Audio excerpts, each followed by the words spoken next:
আপনি কি কখনো খেয়াল করেছেন বন্ধুর সাথে শুধু একবার মোবাইল কিনবো নিয়ে কথা বললেন, তার কিছুক্ষণ পরেই ফেসবুক, ইউটিউব, গুগলে সব জায়গায় মোবাইলের অ্যাড দেখা শুরু হলো।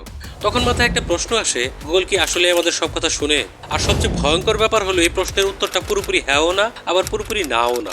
দেখুন, আমরা প্রতিদিন ফোনে কি করি? সার্চ করি, ভিডিও দেখি, লোকেশন অন রাখি, অ্যাপ পারমিশন দিয়ে রাখি, আর বেশিরভাগ মানুষ এগুলো না পড়েই অ্যালাউ চাপ দেয়। এখন এখানে একটা গুরুত্বপূর্ণ বিষয় আছে, গুগল অফিসিয়ালি বলে আর আপনার মাইক্রোফোন সিক্রেটলি শোনে না। মানে আপনার ফোন সবসময় কনভারসেশন রেকর্ড করে গুগলে পাঠাচ্ছে, এমন প্রমাণ এখনো পাওয়া যায়নি। তাহলে অ্যাড এত অ্যাকুরেটলি দেখায় কিভাবে? এখানেই খেলাটা শুরু। ধরুন আপনি আর আপনার বন্ধু একই জায়গায় থাকেন, বন্ধু ল্যাপটপ নিয়ে সার্চ করলো, আপনারা একই ওয়াইফাই ব্যবহার করেন, একই লোকেশনে থাকেন, একই ধরনের ভিডিও দেখেন। গুগলের এআই তখন ধরে নেয় আচ্ছা এদের ইন্টারেস্ট সম্ভবত একই রকম, আর তারপরই অ্যাডস আসা শুরু হয়। মানে গুগল হয়তো সরাসরি আপনার কথা শুনছে না, কিন্তু আপনার behaviour, location, search history, watch history সব মিলিয়ে আপনার থেকে ভালো বুঝে ফেলেছে। এবং অনেস্টলি এটাই অনেক বেশি স্ক্যারি, কারণ এখন এআই শুধু গুগল না, চ্যাটজিপিটি, জেমিনাই, ক্লড সব ইউজার ডেটা থেকে প্যাটার্ন শিখছে। তবে একটা জিনিস ক্লিয়ার করে বলি, এরা আপনার প্রাইভেট কল বসে বসে শুনছে এমন এখনো অফিসিয়ালি কোনো প্রমাণ পাওয়া যায়নি, কিন্তু আপনার